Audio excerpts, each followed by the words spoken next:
All right, what's up, everybody? Welcome back to the NAV Lab. Today we have our first guest that we ever had back on the podcast, Korey, Wacker, Matt Rosenfeld. How's it going, guys? Good. Doing well. Bo, how are you? Doing well. Just came from a closing. Oh. Yeah, I'm Client probably... closing? No, my wife and I refinanced her condo into both of our names. So we got a great interest rate, and we're probably, I was joking that we're probably the first refinance the closers had in a while. Yeah. She agreed. Yeah. You're that guy. That guy, yeah. 7.625 interest rate. Oof, that feels good. Yeah. 30 years. Yeah. 30, yeah. But I mean, that's okay. I mean, as long as obviously you pulled out what you need to pull out for a good cause, and your money's making more money, and Yeah, so we have it is what it is. We have tenants in the property, and their rent is more than the mortgage payment, so that's cool. Good cash flow there. Sure. And then we did cash out some, and then now this starts the clock, because my plan is to 1031 exchange in a year, so you have to own it for a year and a day. So just kind of had to take the hit and potentially refinance if rates do go down this winter or something. I feel they will eventually. Yeah, Yeah, it's all about when they want to make that happen, though. for sure. Yeah. Cool. So wanted to get Matt and Korey back on the podcast.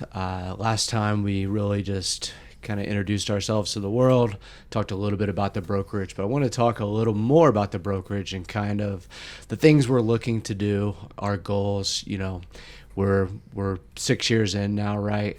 Kind of what we hit I think we hit our original 5-year goals pretty well, and we've set some new goals now. And some things that I've been doing personally, you know, really trying to grow the brand.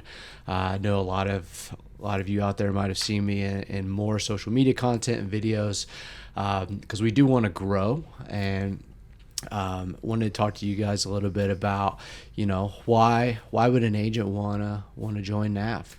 What do you think, Matt? My answer to that would be kind of my thoughts on just how most real estate brokerages and kind of situations work. Is I think most brokerage structures kind of work on two ends of the spectrum. They either have really low fee structures, but they also provide very little value, and you're literally just hanging your license, and that's pretty much it. And then you have the opposite side where they provide a whole lot. You have a lot of systems, a lot of marketing materials, a lot of things, but they also charge a whole lot for that. And really what we've been trying to figure out and accomplish over the last 6 years is how do we create that hybrid model where you get the best of both worlds, where you're collecting enough to run a business and provide what you need to provide, but then give back all the excess to the people who did and contributed to that production. When we started the brokerage, and Korey, you might speak to this. You know, we all sat down and we thought about the pain points that we had before, or we thought about the pain points that other people might have in the industry. And we wanted to create something that kind of solved those pain points, right? Was it the split? Was it the amount of opportunity you were getting through leads or something like that? Were there any specific things that you wanted that we now provide, Korey, or were there things that you know that you didn't want that were maybe reason for leaving, you know, where we were at before or something like that? Sure. I would say that to like twofold your question, the one that you asked Matt compounded with this question. You think about like where our heads were and where our mindsets were as we left and kind of opened up our own shop, and what did we want to do? Like, what was our goal? We came from a situation that, focused on potentially privatizing agents, maximizing the company's revenue, and putting, at the same time, growing and developing agents, right? So it's like, as you become a better agent and as you are in the industry for a little while and start to figure it out and, start to grow your business and get a handle on, what type of real estate agent you want to be, you start to realize that a lot of these things you can begin to do on your own. So, if you get a group of people who are like-minded in, the direction that you want to go, I think, in terms of like, the sky is the limit. So it's like where our head was then was we wanted to be the most badass, high-producing real estate agents within our grasp, within our individual lives, right? How you did your business, how Matt did his business, how I did mine. It was different, but the production was all very similar, right?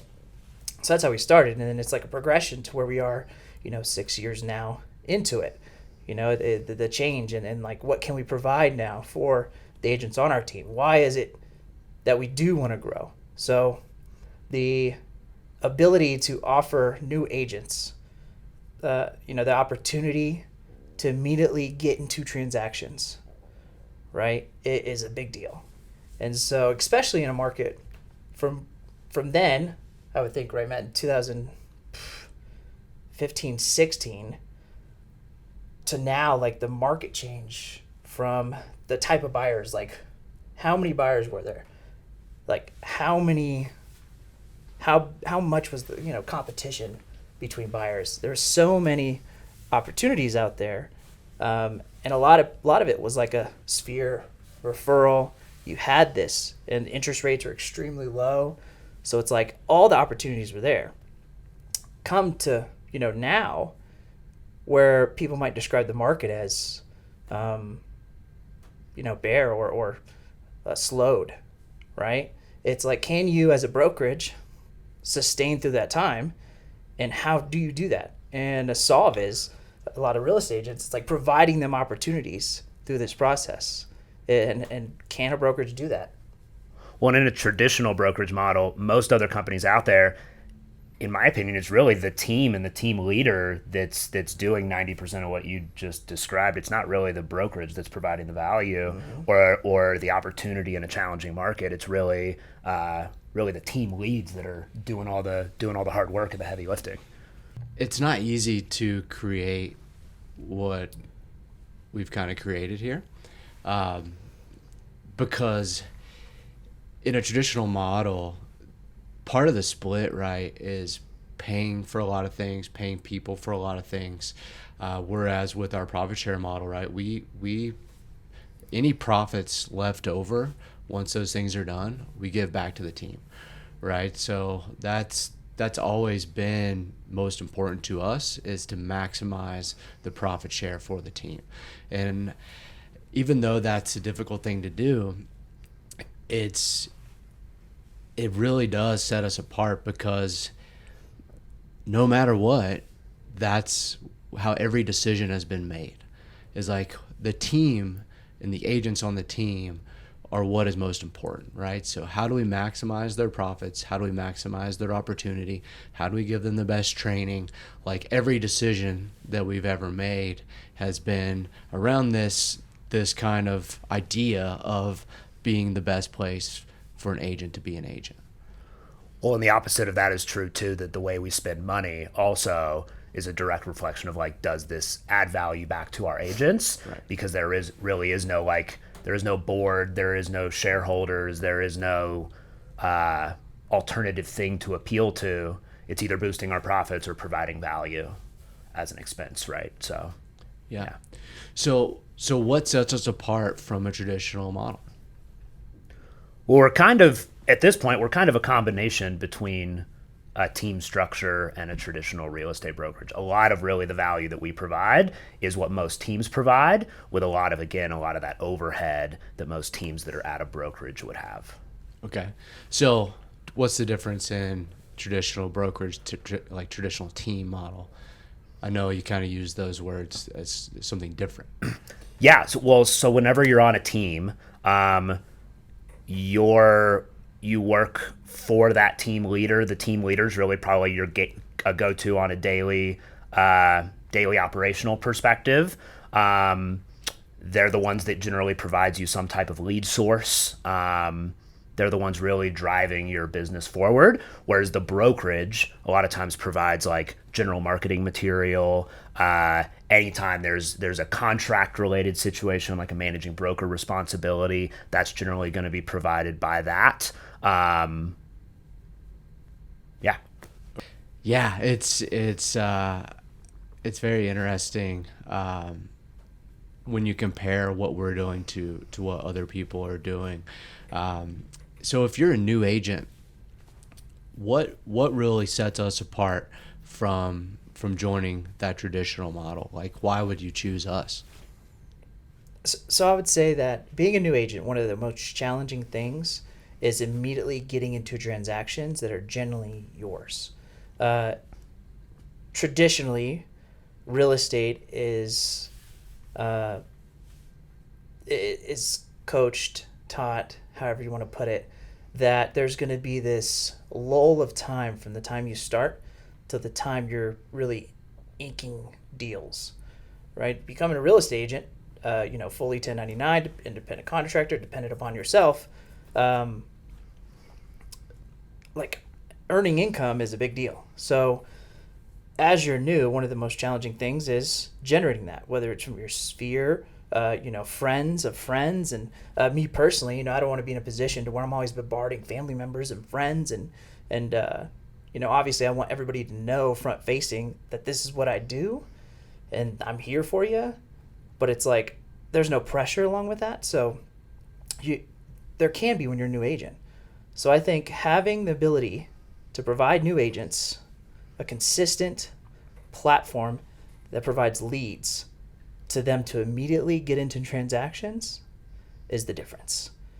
We are in a position that we have that ability to mentor new agents, help them develop their skills, and at the same time immediately get in front of transactions, and that's how they're going to get educated. That's how they're going to get in the flow of things, and that solves their issues in regards to immediately finding a way to start earning income. So. Yeah. So you mentioned they get mentored as well. Matt, do you want to speak about the mentorship that we have here? We've had Luis on to talk a little bit about it. Yeah. So generally our mentorship is basically a new person would come on and they're assigned to one of our mentors. And for several weeks to several months into the role, they're really learning how to run a real estate business. One thing that's unique in real estate is we're all 1099s. So you're literally running your own business. You're running a business plan, and you have to figure out how you're going to hit your professional goals. And there's not the general structure that you'd find when you go work for a regular employer that's going to have you on payroll. You have to come to the office Monday through Friday. They're holding your hand through everything. One of my favorite parts about real estate is that this is kind of one of those roles where the sky is the limit, but also zero is the floor, where you fall on that spectrum is really up to you and your individual work ethic. So really the role of your mentor is to identify what your individual goals are as a business owner and drive you to those goals, not to be necessarily your manager or your boss or something like that. Yeah. And one thing I've been thinking about a lot lately too is all of our mentors are top producers on the team. So you're getting one-on-one coaching, for however long, by someone who's out there doing it, who's inking deals and is having success. And they're in the current market, going through the same struggles that everybody's going through, right? Yep. I think and that really kind of sets our mentorship apart as well, because a lot of times it's, if you join a brokerage, you're sitting in a classroom with a bunch of other agents with an instructor, right? And is that instructor someone who is a pro and they're going to leave there and go do some showings, or are they going to go teach the next class, right? And it's some curriculum that this huge conglomerate's made.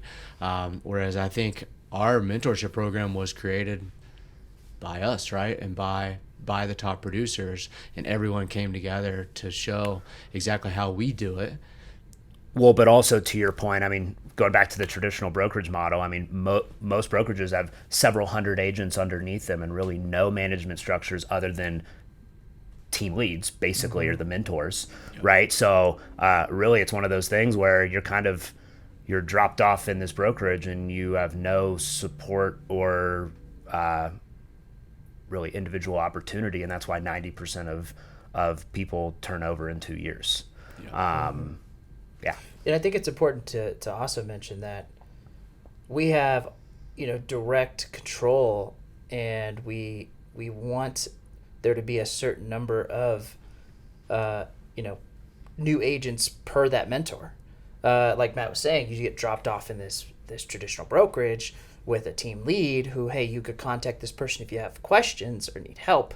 You go to these classes for the coaching. Well, that's, complete 180 from that. Our mentorship is designed to, take a new agent's fears, alleviate them, and in somewhat deliver some hand-holding to instill some confidence so that you begin the process with success.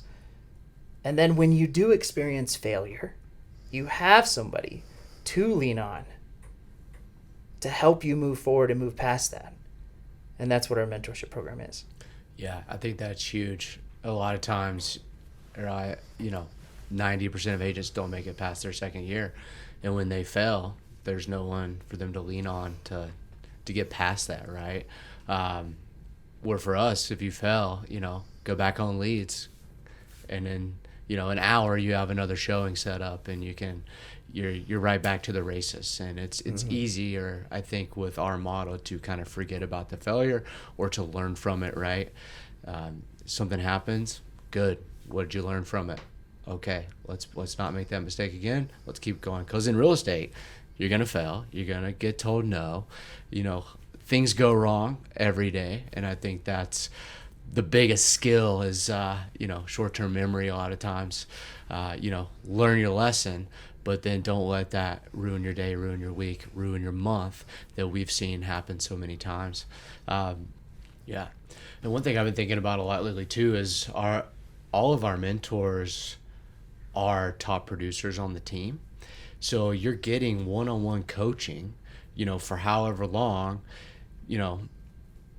by someone who's out there doing it, who's inking deals and is having success. They're able to realize how sick our model is.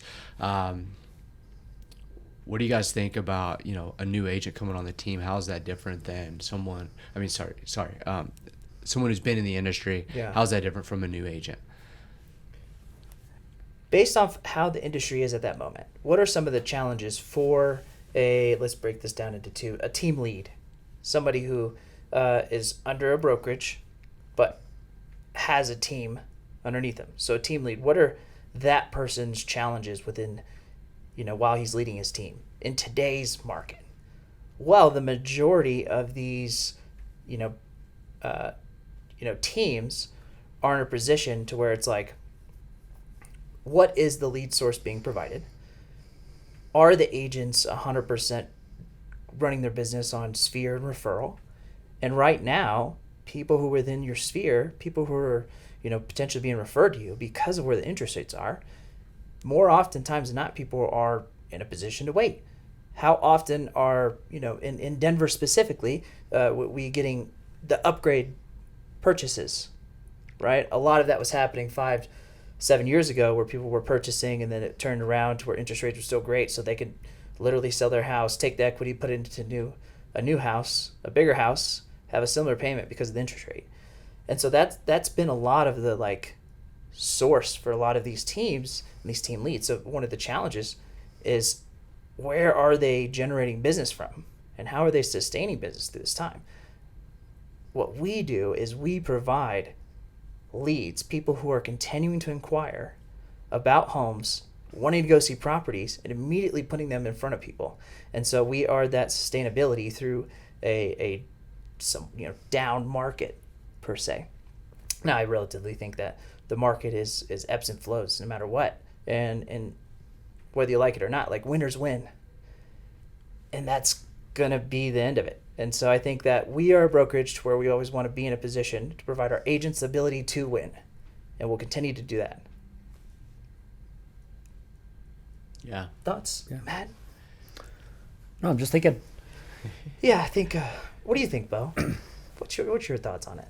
What do you see as like, as a founder and as obviously starting from the beginning, going through 6 years, transitioning, being a predominant leader on the team, like, why should a team come to our brokerage? Yeah. And it's funny. I've been trying to think about it from an outside perspective, right? Because we were talking about how we get those recruiting calls yesterday, and it's, hey, I'm calling with so-and-so's team. She wants to sit down and get coffee with you. And I instantly hang up, right? Or I tell them, hey, I would never leave my brokerage, would never even consider it, yada, yada. And why is that? And it's because I truly feel there is not a better place to hang. Like, if I ever left here, it'd be because I was going to do something else, right?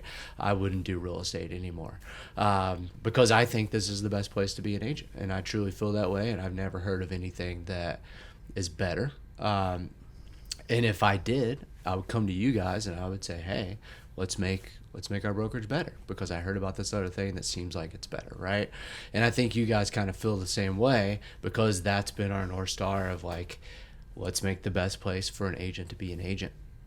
And I think, a huge part of that is my business, for the most part, is I run a very predominantly referral business at this point in my career. However, a year like this year is a perfect example. I've closed probably over 50% of my deals have been Zillow leads. And that's because it's been a really tough year for referrals, I would say, right? And I think that's going to happen in everyone's business, and especially someone who works at a traditional brokerage who's running just a referral business. This year was very tough for them. I think there's 25,000 agents in Colorado, and 10,000 of them didn't renew their license this year. So we dropped 10,000 agents. That's the number that's been thrown around. And I believe that's because those agents were running referral business, and about a year ago when interest rates got high, that referral business dried up. So the big thing about NAV that sets us apart, and for someone like me who's running a referral business, the point you just made, I could plug into our lead system and I can have business just like that. And profit share, that's another at this point, right, for someone who's been on the team a while, I've got recruiting points, I've got lifetime productivity points, and then I am producing. My profit share is nasty, right?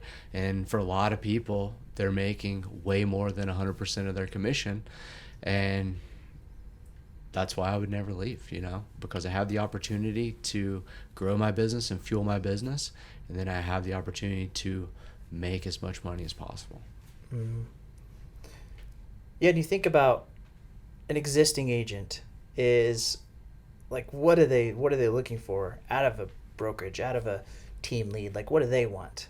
Any existing agent, they want support in some way, shape, or form, right? What are we providing to help fuel their business? They want to be independent, right? Can they run their business the way they want to run it, or have been running it, as long as obviously it's successful and they've got a good thing going? Like, is that going to change? And then profits. Like, how can they maximize their commission to be more efficient in their business? So if you as a brokerage can help solve those three, answer those three questions and do those three things better than any other brokerage, better than any other team, then it's a no-brainer. It's exactly what you should do. And so I think there's a fourth element there too, and that's culture. Mm-hmm. And that's something that hasn't came up, but that's important to a lot of people, for sure. Mm-hmm. And I think we have one of the best company cultures around. And it's funny for me to talk about it, because it's like all my best friends work here. So like, not only is our culture within the entire team awesome, and we do all these fun things, every month, a team event, a dinner, a happy hour. We do our top producer trip every year. We everyone seems to just really get along. I mean, I think about our Slack chat and just how like cordial that stays because everyone kind of likes everyone. There is some joking around and stuff like that, but that's kind of like the beauty of it. But even for myself, right, 8 to 10 people on the team I hang out with outside of real estate all the time. So it's cool because it seems like, when someone joins the team, we're letting them into the brokerage, but we're also letting them into our world, right? Are they into snowboarding? Hey, let's go get some laps. Let's create a relationship outside of just, how's your business doing? And I think that's really important. Sure. Yeah, and it's like, who are we? Like, I feel like culture, as you kind of get bigger and bigger, really resides upon like the leaders predominantly who are going to be talking to all the agents. So like, what type of people are we? Whether it's what do we like to do, snowboarding, the families we have, the dynamics of our life. I would consider us to be pretty kind, loving people. That's for sure. Especially Matt. Yeah. That's a guarantee. So it's like, why should somebody want to come here, Matt? So what I think about with that question is really goes back to one thing that I really love about real estate and just the industry in general, is it's one of the only places that you can operate as like a small business owner and really work for yourself in like really the truest, rawest form of like what that means, right? And that's really what we're trying to accomplish here, is like make our real estate agents really the center of everything. They are the business owners. And as the brokerage, we're just kind of the platform and the support to enable that success as much as possible, right? And I think especially in today's current like climate, it seems like every day, every week, I'm hearing about different things that are really attacking the real estate agent commissions. And what I love about the way that we do things here is that, again, I mean, as we grow, like that's never the motivation. Like adding more fees, adding more stuff is never really the priority. Whereas when I look at most brokerages, my real question is like, who is the business, the real estate agent or the brokerage? And a lot of times it's almost like the agents are like a 1099 in disguise, where they're told they're a 1099, but at the end of the day, they work for their brokerage just like they're an employee. And to me, that kind of like loses one of the best parts about this industry, is that you really get to determine your fate and what success looks like. And I think everybody kind of knows that success is not just professional. It's the culmination and the balance of all the things in your life that make everybody whole, right? And I think in most other industries and other just jobs, if you make a ton of money, you usually sell your soul to your company. And I mean, we see this with billionaires all the time. Like, how many billionaires do you know that are still in their marriage? Like, everybody's divorced. To me, that doesn't look happy to me, right? So to me, again, I think to come back, I mean, that's what's really great about real estate just in general, is like it allows kind of the best of both. Yeah, for sure. It's also cool that like I feel like everyone on our team is having success, and then everyone on our team, I mean, we have people in every phase of life too. I mean, we have really, really young agents. We have older agents. We have success is subjective, right? Right. That's sure. One person, it's work 80 hours a week and make as much money as possible. To the next person, it's like, once I hit this income level, I don't want to work anymore. I want to clock out and go spend time with my family, or I want to go snowboard for a month in Japan, right? It's like, I want to be able to pick up my kids at 3:00 every single day, and I can. Right. Well, that's kind of what I was going to get at, is like when we sit down with someone who joins us or on the team, like, it's like, what are your goals? Well, we're not setting our goals for them, right? It's like, hey, you want to do 12 deals a year? Perfect, right? Hey, you want to have the freedom to, not work Saturdays, or, put your family first and real estate second. Like, that's totally fine. If that's your goal, we'll help you work towards it, right? What does that look like? And I think that's that's the beauty of the model that we have, is the ability to do that. So one thing we've been working on is what it looks like for a team to join us, right? To merge into our profit share. Matt, I know you've been thinking a lot about that. What does that look like? Yeah. So again, I think our profit share and how we leverage that is one of the more innovative things that we do. Again, when I think about like a team that has, let's call it 20, 25 people, they want to grow, they want to have support from a brokerage to run their team. Most team leaders are really proud of the way that they run things and the systems they have, and they generally have office space and different stuff. In no way, like we want to come from a position of celebrating and supporting that, not like taking that away and doing it our way, right? So what I really see with how we can leverage that for a team lead is we can cover the office space, we can cover your technologies and your systems and all those things that for most teams are a lot of financial pressure and a huge burden. So basically we can turn what's generally an extra expense on your team as the brokerage, and we can leverage our profit share to help you with that, to take some of that financial pressure off, but not at the sake of additional profits, right? Yeah, so it would kind of look like we would absorb all their expenses, right? And then any of the profits would go into our profit share and then be distributed back to their team. And yeah, so basically their team's revenue is going to go into our profit share point system.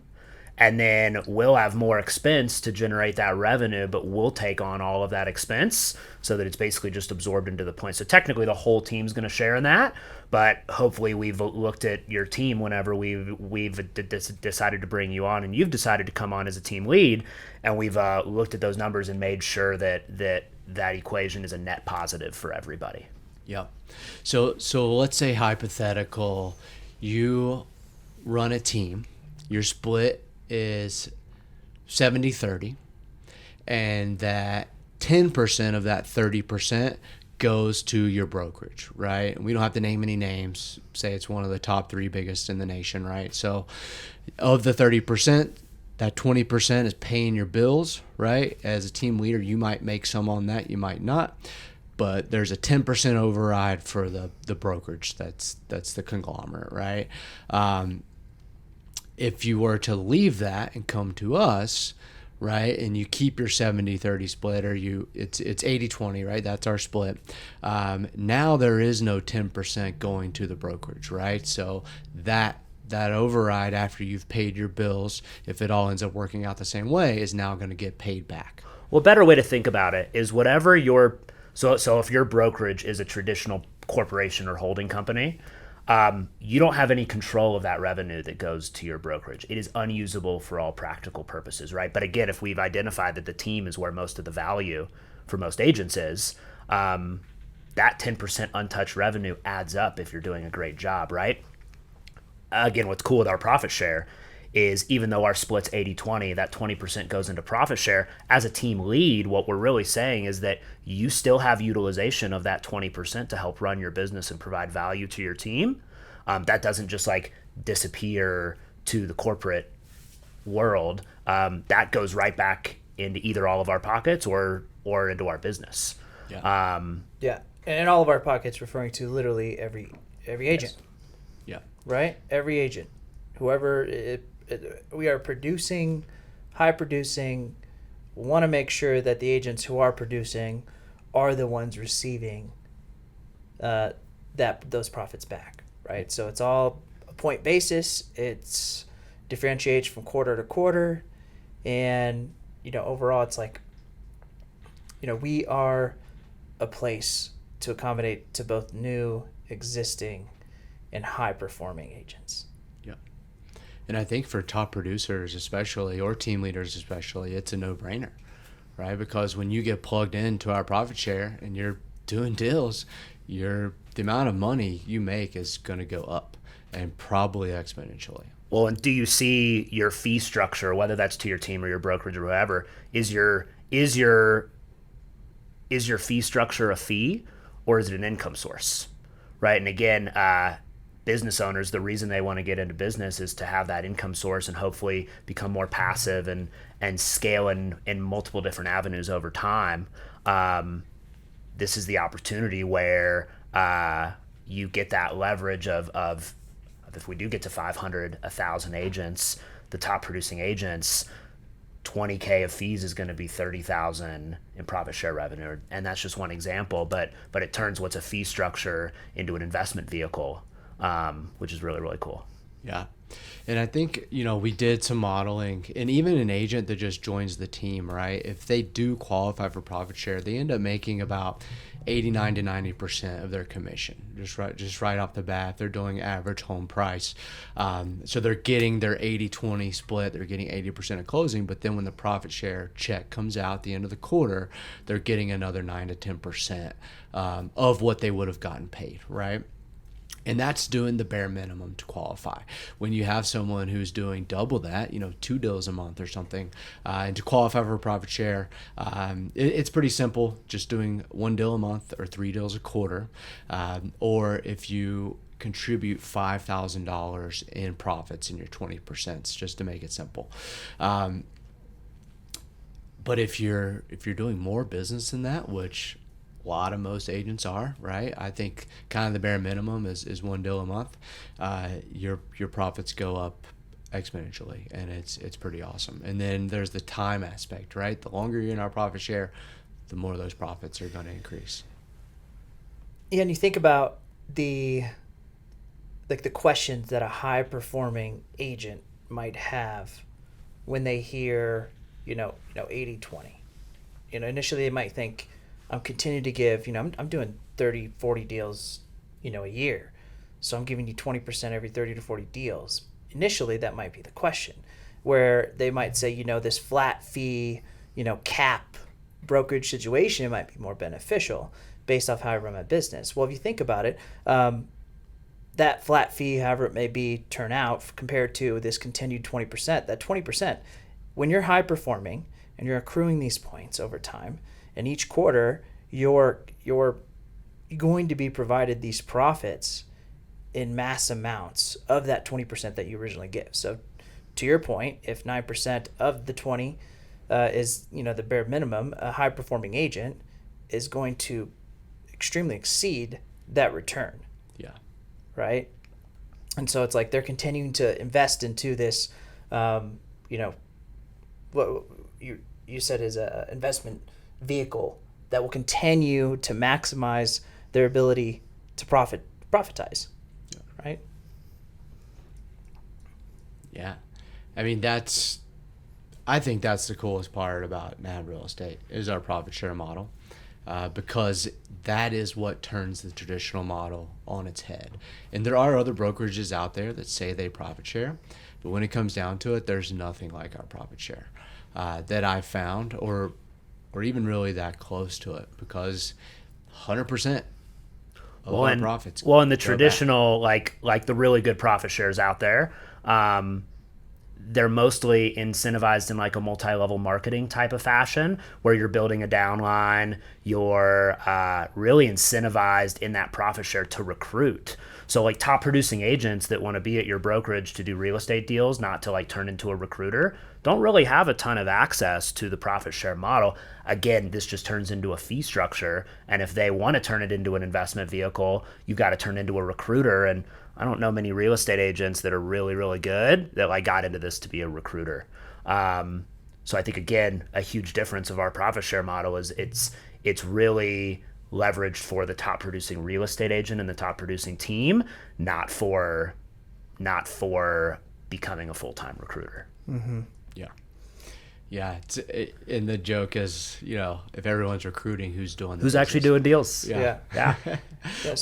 Yeah. No, and I think time will tell on like all those companies we're talking about. A huge incentive is stock options. They give vested stock options. They're a publicly traded company. It's all about the stock, but I'll be interested to see if those stocks end up being good long-term investments, or if by the end of your 3-year vesting period, your stock that used to be a lot of money is now basically worthless. Because again, who's actually selling the product? If nobody's selling the product, it's not going to look great on a balance sheet and a P&L, and then your stock price is not going to go up. Yeah. So, and I think we're already seeing that with a lot of those companies. Mm-hmm. Yeah. Well, I will say, thank you guys for coming on the podcast. It's probably the best conversations because, we have something to talk about that we're all very passionate about. It's like, so we wake up every day. It's what we do, right? It's, being a leader here at NAV Real Estate. And, I'm super passionate about it. I know you guys are as well. And we've got a vision and we've got some goals we want to hit, and we're well on our way to do that. And and to define what we're passionate about, again, I feel like every week I'm reading a new article about some company that's trying to basically eliminate real estate agents. And I think there needs to be a pendulum swing back where there needs to be more companies that are advocates for real estate agents and the real estate industry as a whole, and get back to remembering who's actually doing the business for all these huge companies, and it's the agents, it's the salespeople, right? Yeah, and that's one thing we haven't even touched on too, right? Not only are we the best place to work, we have the best agents, right? Because I think that in everyone that we've hired, one thing that's kind of set everyone apart is we look for someone who has character, who's going to provide value to their clients, who's in this to have success. And to have success, you need to be good at what you do. You need to be honest and ethical. And it's, I don't think it's luck that everyone that we've ever had join our team kind of fits that mold, right? Everyone runs the business that they want to run, but at the end of the day, there's no one that I would ever be worried about, not having the values that we have. And that's, as a brokerage, we put the agent first, but the agents put the clients first, right? And that's huge. That's the most important thing at the end of the day, right? We want to help buyers and sellers, and that's how you have success in the industry. Well, dude, I think that we've seen really in the last couple of years when the market really got crazy over COVID and interest rates went down and yada, yada. I think a lot of that, whatever the number, 25, 30,000 agents that are in Denver, that represented a lot of agents that thought this was easy, thought the industry was easy money. Real estate agents don't really do anything, yada, yada. I think they learned the hard way that this is an incredibly challenging career, and bringing on people that are treating this as a long-term career are those people who treat their clients first and put their priorities in the right place. If you're thinking through a lens of quick or easy money, or this is going to be easy, that's a short-term mindset that's going to lead to short-term results, and that's going to bleed into your interactions with your clients, because nothing's ever going to be about advocating for what your clients' needs are over the long term. It's all going to be about that short-term fix. Yeah. So, yeah, and I think that's the beauty of how our business is run here too. We talked a lot about Zillow today, but I think what happens is if you haven't had a closing in a while, you're really pressured to get your next paycheck. And that doesn't make you a bad person, right? Most of us have families and responsibilities. Yep. We need money to survive. And the economy has been challenging for everybody it feels like everything's doubled, right? And my income certainly has not doubled. Yeah. So I think there's pressure on that pressure that you're about to talk about, that doesn't make you a bad person. It's just, it's pressure. Yeah. It's hard. And it's something everyone's feeling, right? And we do come back to our Zillow relationship of you're able to fuel your business and take off that pressure a lot of times, right? Because you're meeting someone who wants to go see a property, and that person is an interested buyer, right? And I think what happens a lot of times where you don't have that funnel for your business is you start to get pressured, and now you're not putting your clients first, you're putting yourself first, right? Because you've got kids at home and you've got, things and responsibilities that you're thinking about closing the sale rather than advocating for your client, right? Right. And You And know. sometimes advocating for your client is contradictory to closing the sale. Right. Right. Awesome. Well, thank you guys for coming on today. If you're ever interested in learning more about NAV and what we offer here, reach out to me, reach out to one of these guys. We'd love to sit down and talk to you. If you enjoyed the video, hit that like button, hit that subscribe button. We'll see you in the next video soon. Peace.